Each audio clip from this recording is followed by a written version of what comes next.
everybody, welcome back to the channel. So today I wanted to film a video about creative slumps and how I get out of them, because Jesus Christ, I fear every creative person knows that they're quite literally the bane of my existence. Being creative is kind of my whole thing. I've said this before. I don't really know how to do anything else.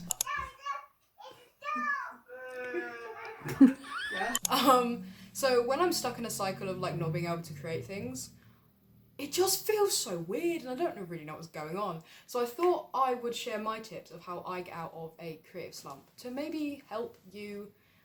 And also I just want to yap to a camera because I have nothing to do. And this is also a creative outlet for me. So number one, which is quite self-explanatory, engage with creative media, whether that be your favourite creative media you've never seen before. This could be a movie, this could be a book, this could be going to see a theatre show. I went to a really good piece of theatre recently. It's in the background. I got a poster and I met all the cast, which was really cool. I went to see Mischief's a comedy about spies, which was so good. And literally in the theatre during half time, me and my friend were starting to devise something because we were just so inspired by it. When we got back to the hotel, we literally got a notebook out and we started writing loads of ideas, because engaging with that kind of material it fuels something in my brain that just makes me need to create my own theatre. If you have a favourite author, read them. I'm a big Franz Kafka fan. Reading anything by Franz Kafka ignites this, I need to make a surrealist piece in me. Maybe you have a favourite artist and you want to see some of their paintings and read a little bit about them. Go to a museum, go to an art gallery. Also, if you don't have that kind of thing accessible around you, because let's be so honest, the arts in some areas is very expensive to view, you can find things online, whether that be through noble means or not. Sometimes that is just how it be, but if you can, obviously support the artists. Number two is trying out different forms of creativity and art that you haven't tried before. Where I'm most likely to create things is stage. We had to do a short film for our course. That was really cool. It was really nice to see how that works, and that made me really inspired because I was like, oh, this is actually a lot cooler and a lot more fun than I thought it was. I suck at drawing, but damn do I try. Pick up an instrument you haven't picked up before, or you haven't picked up in years, and it's sitting collecting dust in the corner of your room. Oops. Create a collage, make a zine. That's something I've been finding really fun. Again, I'm not good at drawing, but what I can do is find different things from magazines, stick them down, write some poetry, draw something that's really bad, stick it all together, and somehow it kind of makes something that works. Collect different ways of being creative and add them to this big old fig tree of things that you can do. I think the phrase, a jack of all trades, master of none, is sometimes thrown about to be like, well, you need to be really good at something. You can't just do everything. I disagree. I think that that's a bit bullshit, because you have so much time to do things. So do it all. Why not do it all? Number three, which is leading on from that, you're allowed to be bad at the things you make. There, I said it. I want you to write the shittiest fan fiction possible. I'm not kidding. Write the shittest fan fiction possible. Do it. It's so fun. It's so fun. You have a piece of media you love so much and you can expand that world for yourself. It doesn't even have to be good. You don't even have to put it anywhere. You can just write it in a notebook. Do you know how much joy that can bring you? It's so good. If you are picking up an instrument you haven't in a while, you haven't before, you're not going to be great at it straight away. My girlfriend said something to me really recently which genuinely changed my outlook on this. I have a guitar that is collecting dust in the corner of my room, and I've played it probably a handful of times in my life. I want to get into it a little bit more. She's phenomenal. But when I was over her house, I picked up one of their guitars, and I was like, well, what do I do? Because I was nervous. I don't know what I'm doing. You know what you're doing, I don't.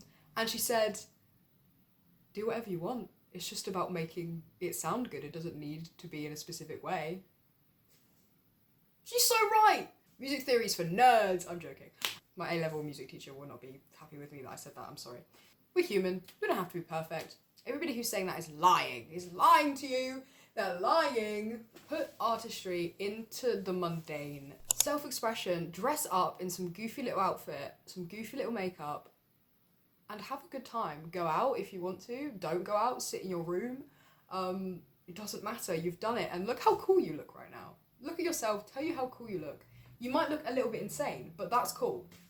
We love weird people.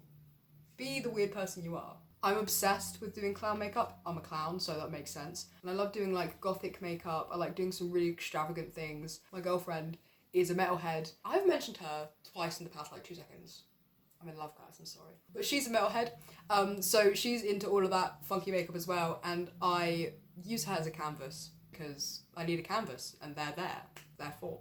And it's so fun to do that kind of thing with people you love. Put on an outfit that you love. All my outfits are kind of the same thing in different fonts, but they're full of things I love. I love my funky trousers. I love my band t-shirts. I love my rainbow bandana. Get tattoos and piercings. I got a new tattoo yesterday. It's a mushroom. So now I've got like my favourite things on my body. I've got a mushroom. I've got the theatre faces. I've got the moons. They're some of my favourite things and they're on me forever, and I think that's so cool. And literally my brother's reaction to my tattoo was like, wow, that's so creative. And I was like, hell yeah it is, man. Surround yourself with creative people. I'm so lucky to be surrounded by some of the most inspiring and beautiful creative people ever, in my opinion. I'm not biased, I don't know what you're talking about. Most of my friends do my course.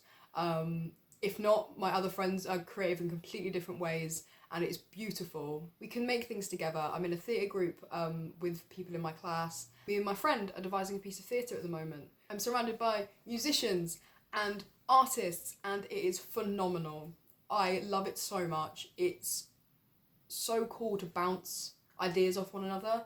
Even if it's not the same strain of creativity, it's still so inspiring to see what they're up to, and then it makes me want to do things, and it's so cool, and it's like pushing everybody forward but in a really lovely way. But if you don't have access to that, online communities, there's loads of hashtags. I sound so old. There are loads of hashtags you can go to, guys. But genuinely, there's so many videos online that can cultivate this creative community, and I think that is so good, because you deserve to share your ideas and hear other people's ideas, because it's lovely. Engage with your non-creative hobbies as well. I'm one of those pretentious people that think there's inherently creativity in everything, but moving past that, engage with the things that aren't actually like painting or making music. Maybe you like sport. Maybe you like watching sport. As much as you're not going to believe me by the look of me, I love watching football. Up the toffees. How are all the Everton fans feeling about the new stadium, by the way? Are we liking it? Are we thinking the name's fucking stupid?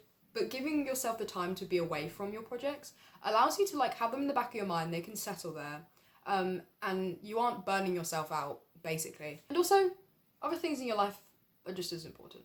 Maybe go to a club if that's something you like. That's fun.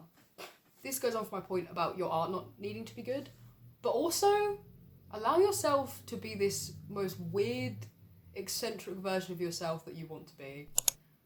Be cringe. I hate that word, but be cringe. I had this thing when I was trying to accept who I was, where if I thought that something I wore was going to make somebody think I was weird, and then I would have that moment of not wanting to wear it, and then I would make myself wear it, or I would make myself do the thing because I wanted to, and I would make myself do it, and then I realised that, what are they going to do? Shoot me? No. They might look at me, but I'm an actor. I'm an attention whore anyway, it's fine. You're allowed to like the things you like. I promise you guys, I promise you're allowed to like the things you like. If you're not hurting anyone, I promise you, you're allowed to be who you are. I love you. I'm going to sound like my lecturer for this final point. I'm sorry for anybody in my class who's going to be like, I know where that's come from. But play like your inner child. It's so fun. I'm very lucky that I kind of do this in my studies anyway. I play improv games, Zip Zap Zop. I play just stupid games all the time, and I'm allowed to be this little kid. It's great. A hangout as an adult still feels like you are going outside for like playtime, even if you didn't know them when you were a child, and I think that's so beautiful.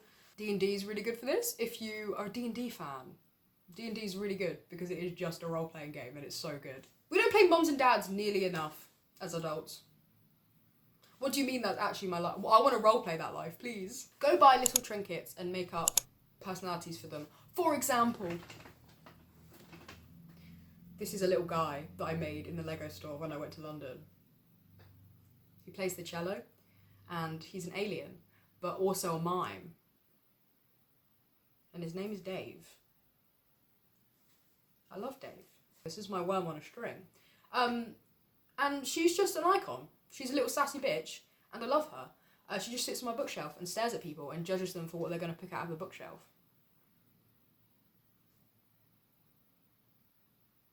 Isn't that so fun? But most importantly, just have fun. Have so much fun. Fill yourself with joy and whimsy. And just engage with the things that you love with this need to know more and this need to improve and this need to create. Even making this video now, I'm like, I want to go make something now. I'm probably going to go make a zine after this. Yapped for long enough. I'm going to edit this now or make a zine, either one. And I hope you're doing well. I hope summer's treating you well. I hope that you aren't dying of the heat, especially if you're in England right now, because fuck me, it's hot. If any of you from other places don't understand the English heat, I promise you it's excruciating. Even if it's like 28 degrees, I feel like it's 40. Damn on air-conditioned houses. I will see you again soon, hopefully. I'm going to try and make some more videos over the summer because I'm trying to be more creative in my everyday life. Remember to click the like button, subscribe if you want, and maybe leave a comment. Tell me your favourite creative thing that you do. Or all of them. Tell me all of them. Give me a whole list. And I will see you in my next video. Bye, guys.